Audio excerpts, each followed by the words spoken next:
Hello everyone. We are going to analyze today some model games of the Classical Sicilian. And the first game we analyze is the game Badur Jobava, played as a black, really strong Georgian grandmaster. It's Gayumov against Jobava, and Jobava played the Classical Sicilian. By the way, Jobava was playing the Classical Sicilian for a long time. And he was also playing sometimes the queen b6 lines that are in the course, right? So we can take a look at it.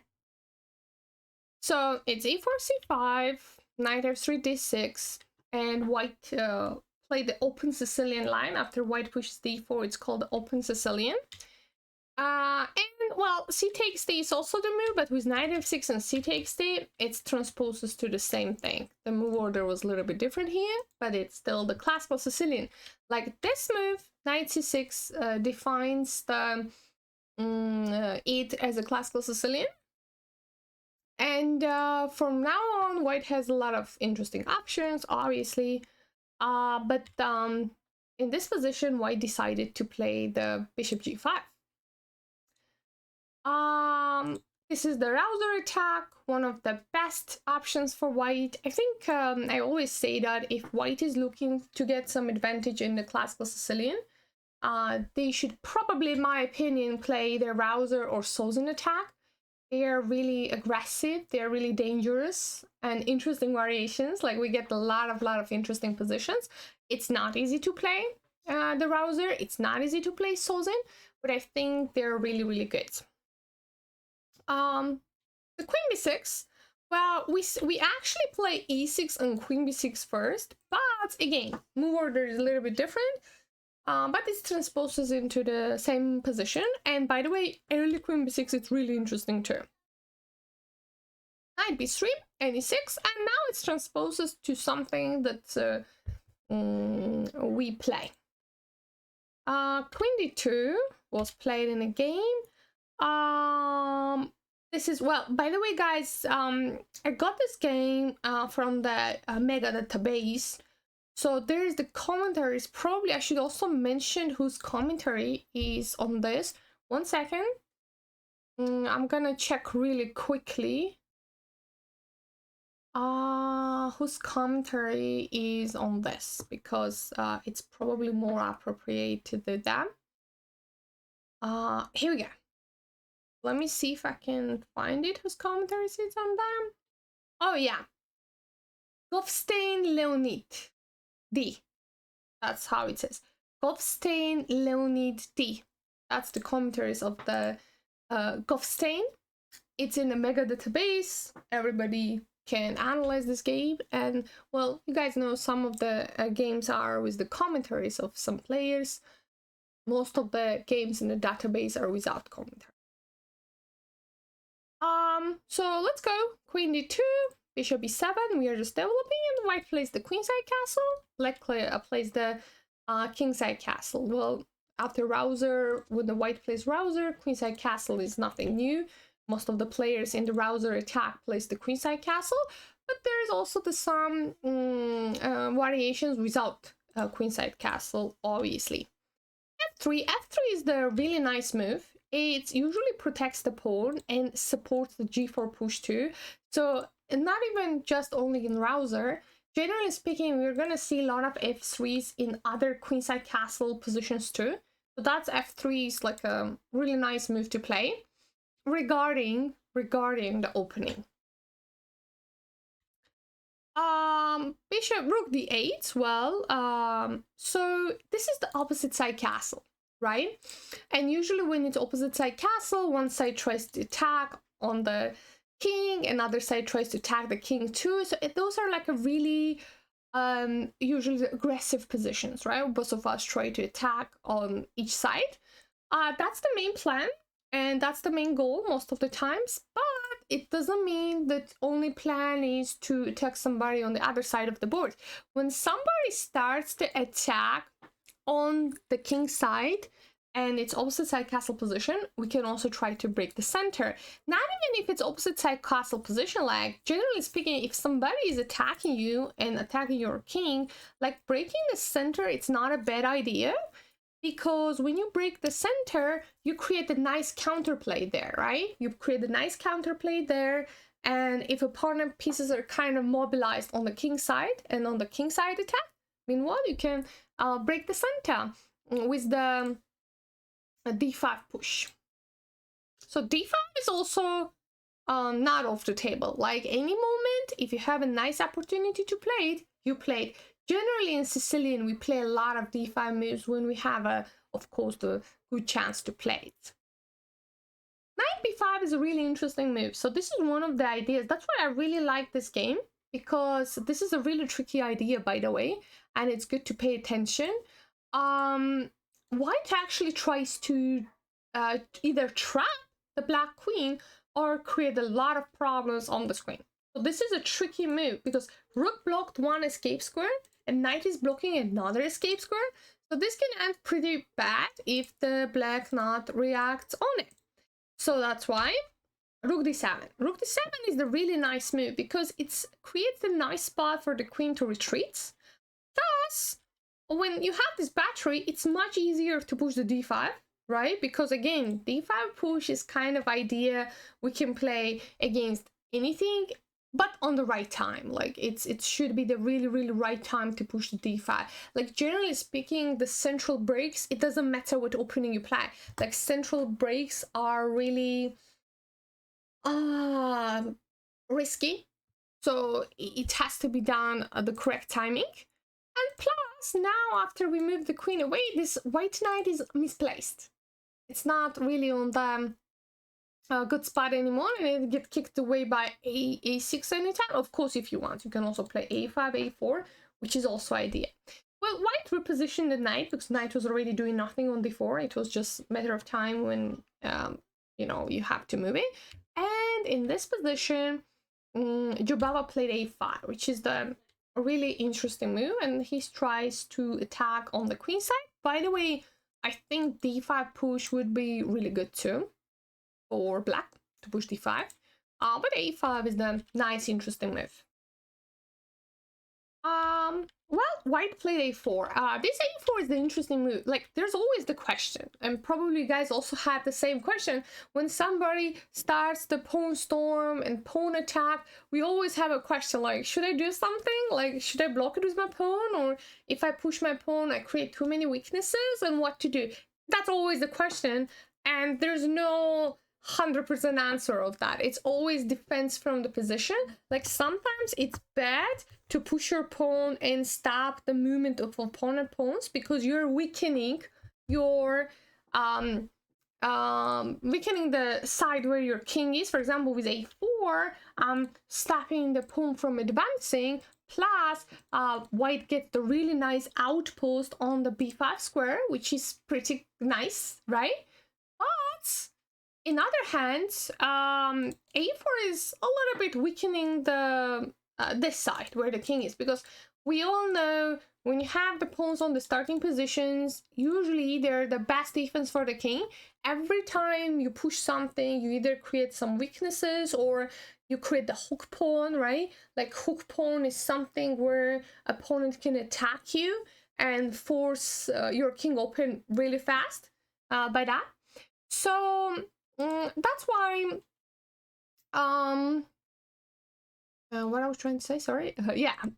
So there's a lot of good with a4, but there's also the question.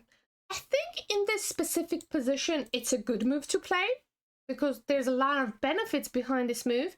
Like I said, it stops the pawn from, because if the black pushes like king goes where, like on a1, sorry, the knight goes on a1, it will be really bad. Or you have to waste some moves to get the better square for the knight or move the queen away. So yeah, like a4 I think is the really good move, the white played here, but sometimes it's not that good, right? Sometimes it weakens the position. Knight e5 is interesting move, and well, white tries to use the outpost square right away, and rook c7 when it's a semi-open file and there is nothing new in the Sicilian. By the way, guys, even the knight e5 move, like knight e5 or knight a5 is the really common move in the Sicilian, because knight can be really strong on the c4. Because when you move, usually your knight on c4 in Sicilian, a lot of times you're forcing opponent to trade one of their bishops. And either way, it's nice. Like, you get the dark square bishop, it's pretty cool. You get, well, in this position, getting the dark square bishop, I think it's even better.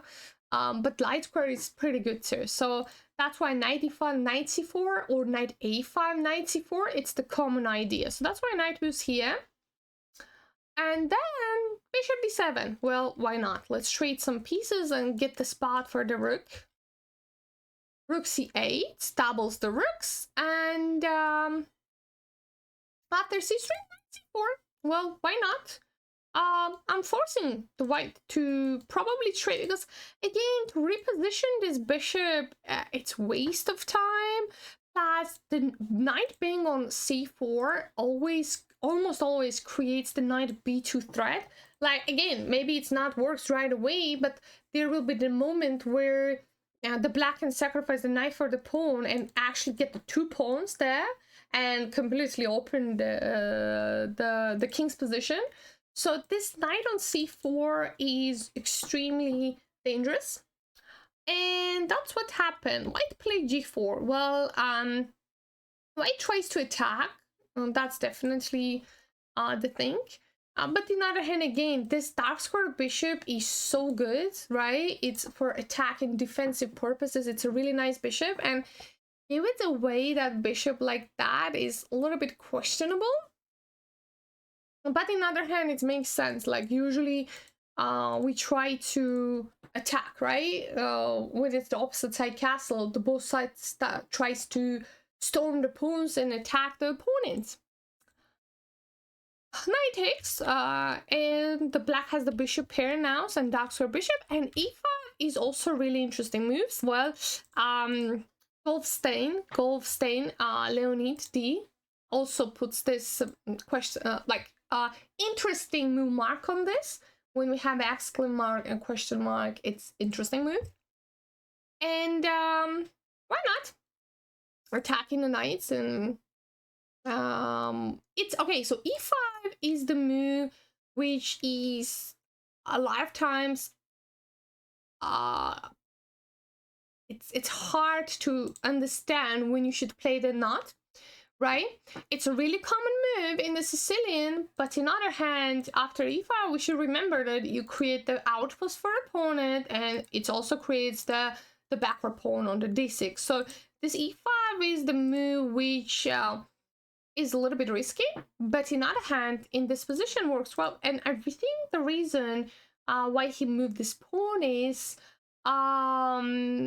he really wants to make some exchanges on the b5, because until that knight is on d4, black has an amazing control over the b5 square.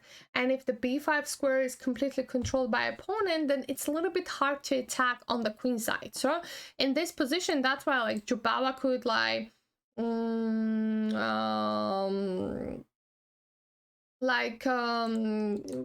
attacking, and yeah.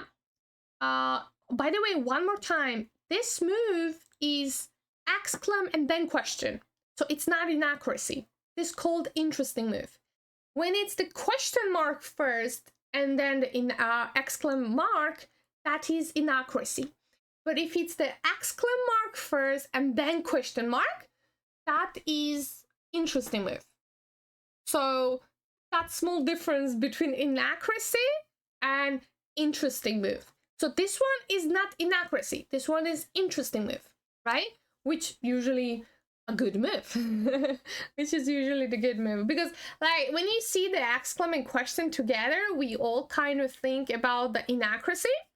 But one more time, it makes difference how you put them. Which one is first?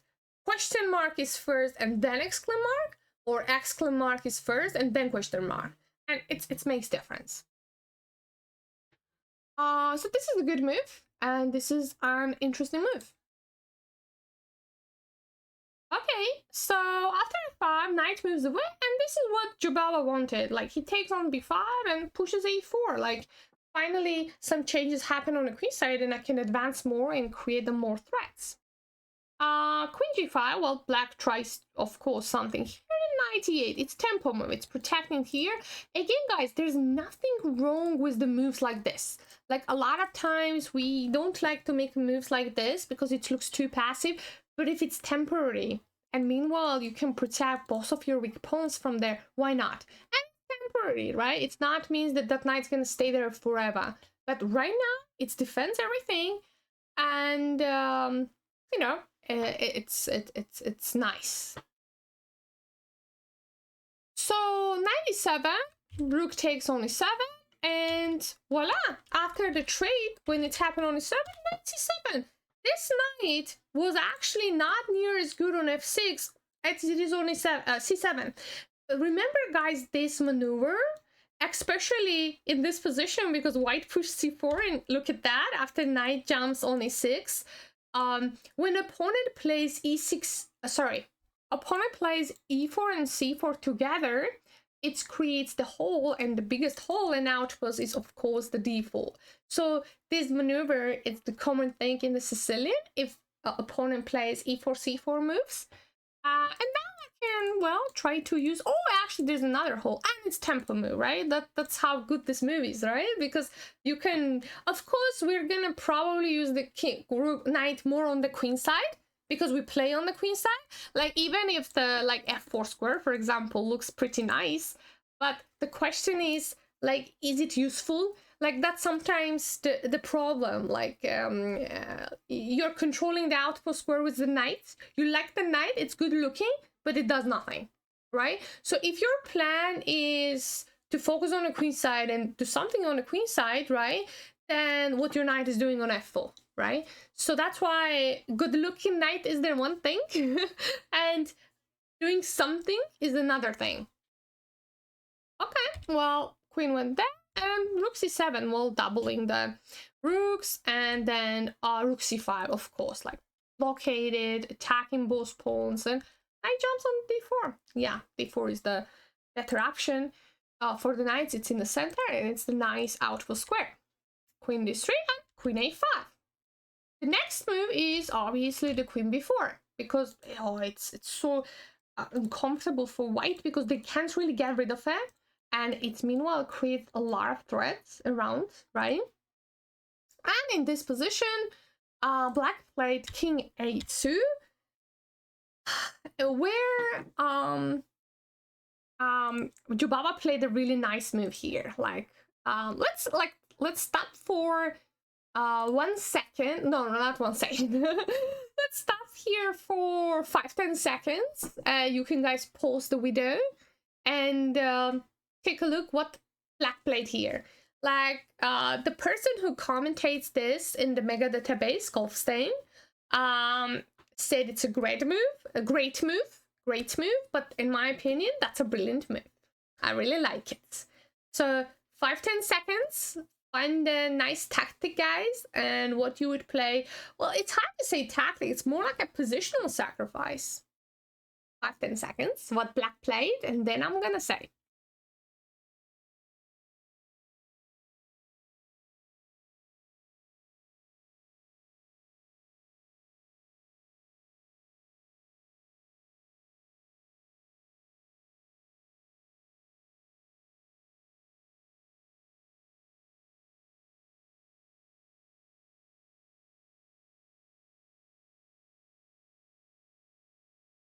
Okay, let's go. In this position, Giovanna played knight b5 and sacrificed the knight. Again, well, great move is also the nice commentary on this, but for me it's brilliant. I don't know, guys, how do you think about this move? Knight b5. Now, this is, like I said, like, it's like more like a positional sacrifice. It's such an amazing move. After white takes, because again, if you don't take it, what do you do? The rook is also under attack, right? Pawn is gone, rook is under attack, so pawn takes. But after rook c2, there's so many problems. A lot of problems. But there's a knight b3 move, right? Which is like you can take it, but instead of taking, Jaba found something really good here too, which is the rook c3. That knight is gone. So we all know how important the tempo moves are, and how important also is to engage with your rooks and dominate on the opponent's side. So that's why not rook c3. And I like this move too. He played g6, like he's not rushing because this knight can't move. There's a checkmate threat on b2. Knight can't move, so that knight is gone. Why not to play g6 and get the window for the king? This lack of prophylactic moves are really interesting, right? And that's what I like the most about the grandmasters, like top players. Like they always think about opponent moves. They always make the prophylactical moves like this, because like let's think about it. Like sometimes our position is good, and then after a couple of moves, boom, we're in trouble. So that's why to make some prophylactic moves to not get into trouble, because sometimes when you get into trouble, it's already too late. It was better to prevent that earlier. So he found the opportunity to create the window. There's nothing that white can do, and why not? Right rush, right? g6. King b1, and let's take on b3, and after rook a8, well, he moved the king up, and then here, and I really like this move too, rook c2 e2, and white resigns because, well, after rook e1, things are pretty bad. So rook e1 is the big threat, and white resigned. Obviously, the position is lost. This Bader Jaba's game is one of my favorite classical Sicilian games, because I think he made a lot of good, interesting moves. And it's also about the rouser, which is one of the most dangerous and active variations for the whites. Okay, guys, do you have any questions regarding this game? The next game we're gonna analyze against on the rouser topic is the Tatling against Asev. This is one of my best, I think one of the best games for me personally, one of the best model games in the Classical Sicilian. And the commentaries on the game is made by Cesarski Ilya. Again, guys, I got it from the mega database of the chess space, and it's probably better to mention whose commentary is on it. It's Cesarski Ilya. So, we have a Classical Sicilian again, one more time. d4 is the open Sicilian where we take, and this is the original position of the Classical Sicilian. Bishop g5, well, rouser attack, where white tries to queenside castle and launch the really strong attack. e6 and queen b6, that move that we are offering in the course. Really interesting move. Knight b3, bishop e7. And this is also with the queenside kingside castle. So we have another position with the opposite side castle, where white is not wasting any time, and they're starting with the pawn push. f3, white played in this position, and after f3, again, white is protecting on e4, preparing the g4 push, because with g4 it makes sense that white wants to attack.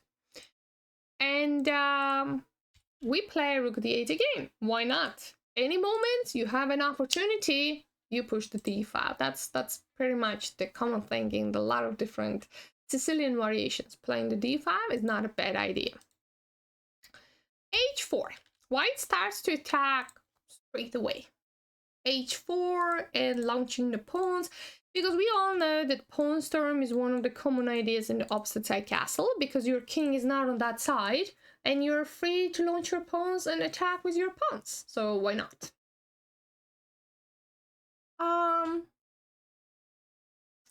In this position, black owned opportunity. This was what I was talking about. When somebody is attacking your king, not only you counterattack on the other side of the board, actually central counterplay can be even more stronger and more dangerous. Okay, so in this position, that's why Asev played d5, breaking the center with this. White white takes, black takes. Why not? Like, to be honest, I really like some traits in the browser because it simplifies position more, and then I know that opponent's attack will be not that strong and not that dangerous. So yeah, let's trade. Yeah. So well, like I said again, this is the commentary, and the question mark added on this move is not done by computer, guys, or engine. This is the Cesarsky Ilias commentary on this. So just to make sure, this is not an engine commentaries. This is the person commentaries. And I agree on this, to be honest, because again, more white traits, more uncomfortable it gets, especially in this position, because when you cover with the bishop, this knight is before is the really annoying move, because not only it's hanging on a2, not only on d3 we can attack, plus additionally well, white played queen e2 in this position, but if they played bishop e7, black can take, and after take, well, if the queen takes, we get the queen, and if the pawn takes, we can check and get the bishop, right? Or there's something better? Not really. I think that's the best thing we can do. But wait a second, after checking, it's bishop c5. But then we have a b6 move. Yeah. So anyways, queen e2 was played in a game, and after that, first black kicked this bishop away. I think with this move also what black wants to do is to get the bishop pair, because if you trade the one bishop, you don't have a pair anymore. But anytime I'm planning to get the d3 pawn right here, so why not? Let's play f6, kick this bishop, and now take on d3 with tempo. So I make sure that get a bishop pair, and then Asev played the queen a6 by pinning the rook on the queen and having the bishop pair. Well, bishop d7, we don't have to worry. This is pins. So that's why white decided to get rid of the pin and played queen f2. After that, we can take on the string and play bishop e5. Well, again, it looks like, okay, you call material and everything, but two bishops, they're pretty good, and the rook is under attack, and a2 pawn is under attack. We all know how dangerous it is when the white queen takes on a2 or the black queen takes on a2, then they can directly attack the king, so it can be pretty dangerous. Rook moved away, obviously, and queen gets on a2. Bishop c5, well, that's an interesting move. The white tries to get rid of one of the bishop. And yeah, black moved the bishop f8. Yeah, this move is a little bit, to be honest, I always had a little bit questions regarding this move. It's a really interesting move. I don't know, like taking on c5, queen c5 and bishop c6 could be also played, but you know, there's nothing wrong with this move, and we pretty much get the exact same position. And here, Asev made a mistake. He would have the really nice position and advantage after bishop c4, bishop c6, excuse me. And why? Well, first of all, it's the bishop against knight in pretty open position when there's both side gameplay. So one more time, bishop is better than knight, not only when it's open position.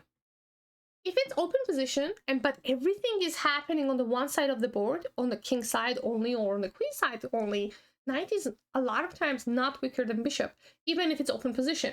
Because a lot of times we say that bishop is better than knight in the open position. But to be more specific with that, bishop is better than knight in open position when there's pieces on both sides of the board. Why? Because you can switch the sides and you can control the boss. You can control, sorry, you can control the both side of the board, right? And why not? Your bishop is kind of like everywhere. But if it's only one side, knight is pretty good at focusing on one side. So there's no problem with that. You just focus on the one side. So one more time. Bishop is better than knight in open position when there's the pieces and pawns and stuff on the both side, king side and the queen side, right?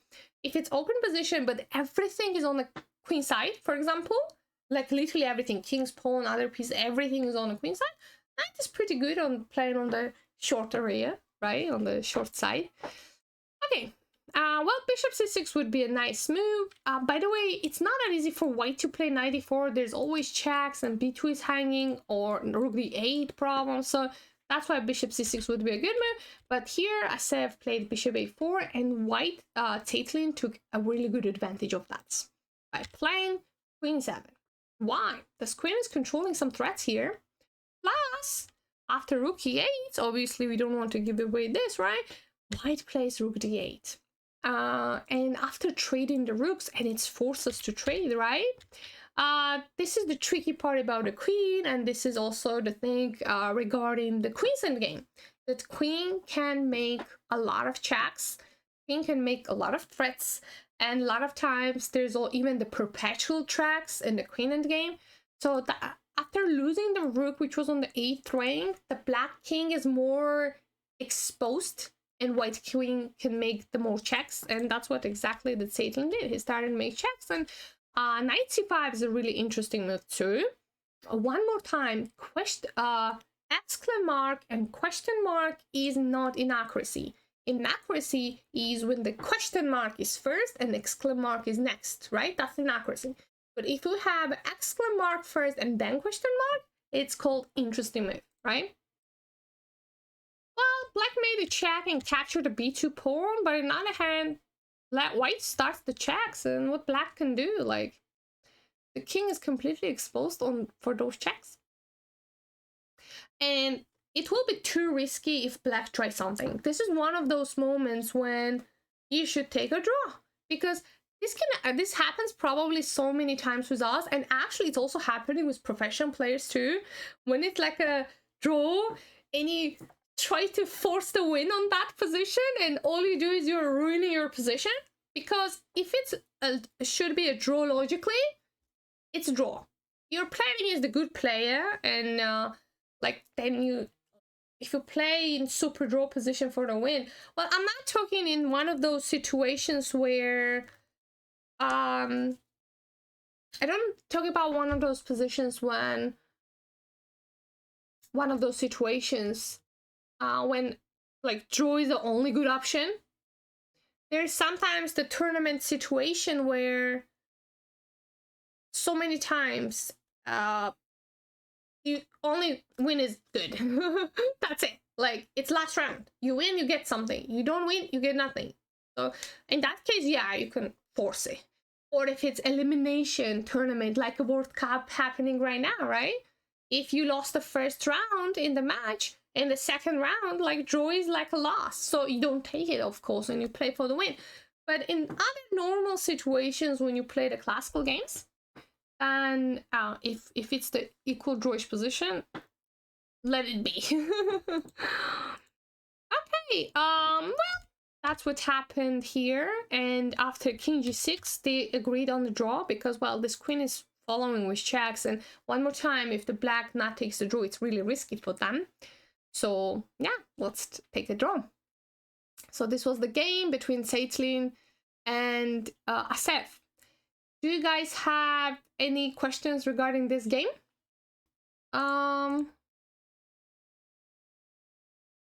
So this is the last third game we're gonna analyze today about the Classical Sicilian. This is one of my favorite games too, because it's an interesting variation where black is sacrificing the pawn and plays for the compensation. So this is the game between Hracek. I think it's pronounced as Hracek. Sorry if I'm pronouncing it wrongly. It should be Hracek, I think, against Avruch. It started like e4 c5 and knight f3, knight f3 d6, and open Sicilian again, because we're talking about some model games regarding the browser attack. So, and we have a classical Sicilian with bishop g5, which is the browser attack, one of the most dangerous variations here. e6 and queen b6, that's what we play in the course.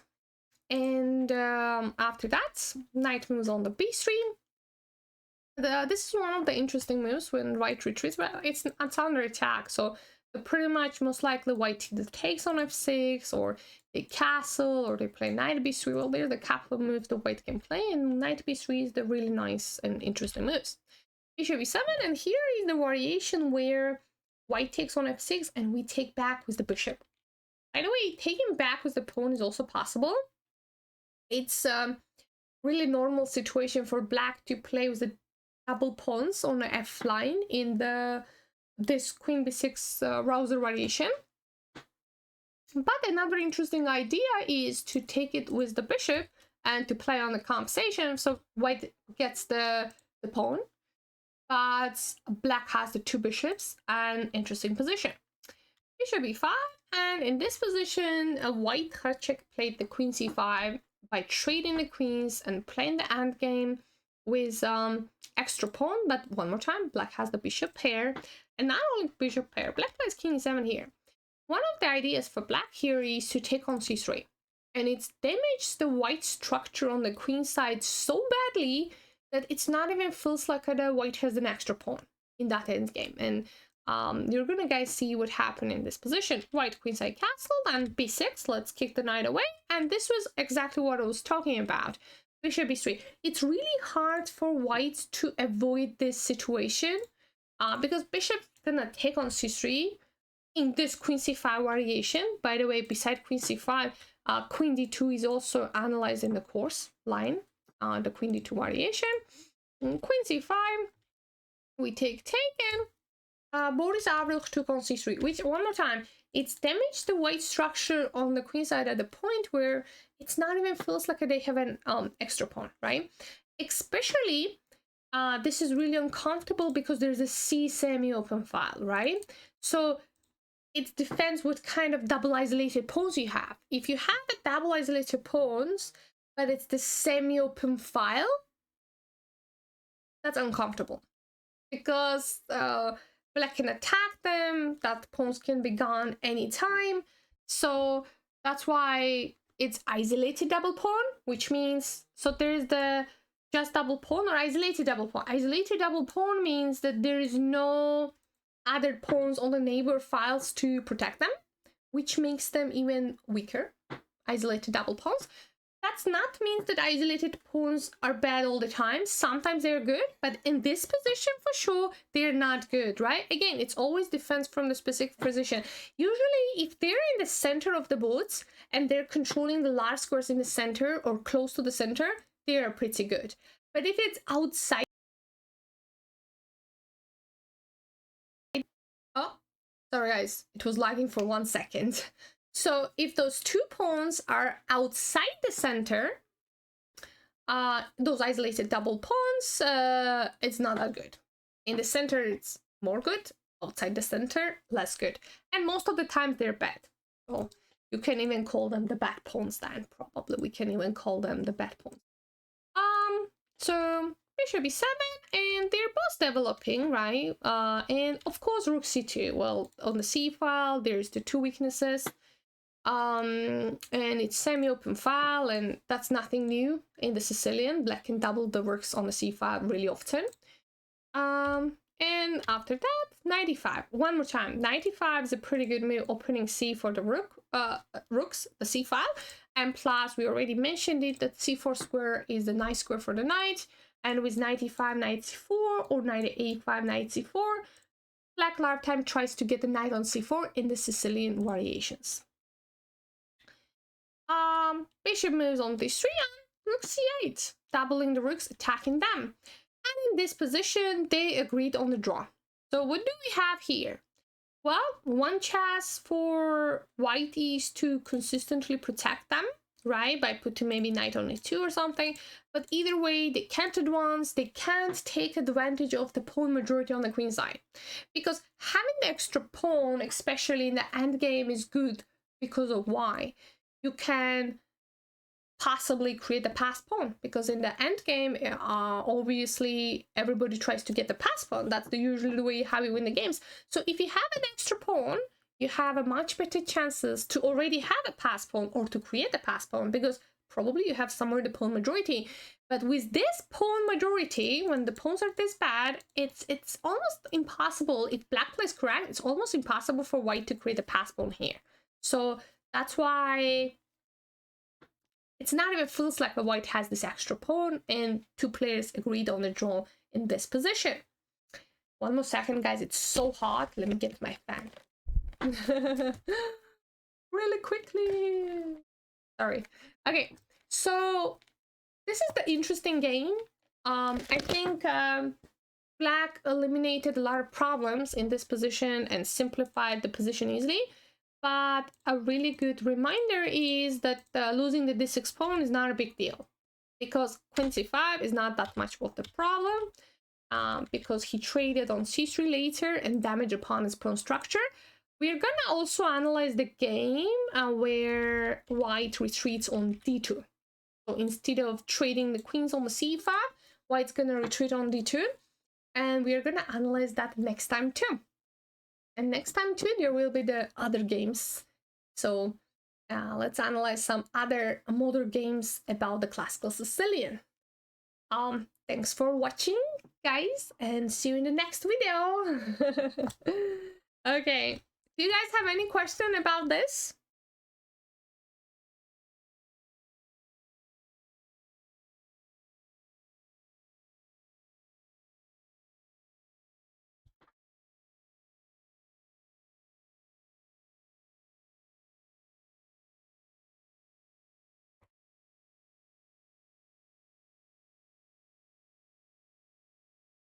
Ooh, ooh, ooh.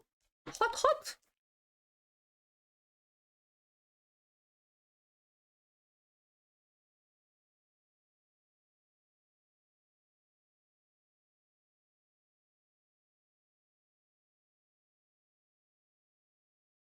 Hot, hot. Hot, hot.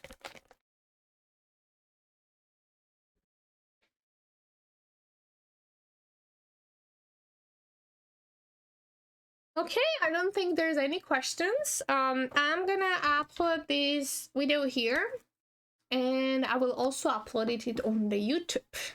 So thanks guys for watching. Thanks for being here with me, and I hope you guys will enjoyed.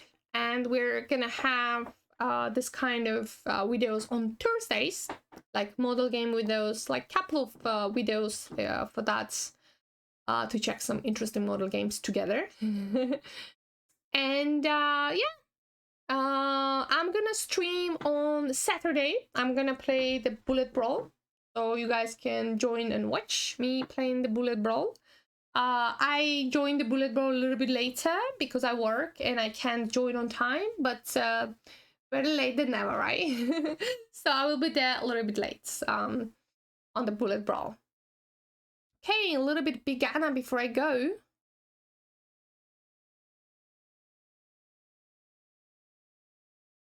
So ooh, big Anna. I'm really big. Okay. Thanks for watching again. Have a wonderful rest of the week. Have a nice weekend. And I'm gonna stream the Bullet Brawl. I will be a little bit late, but I will still stream. So see you guys there. Have an amazing evening, day, afternoon, what time it is for you. I know that we have a different time and different time zones. So just have a nice rest of the week. Okay. Good luck, guys, and see you on Saturday during the Bullet Brawl. Bye-bye.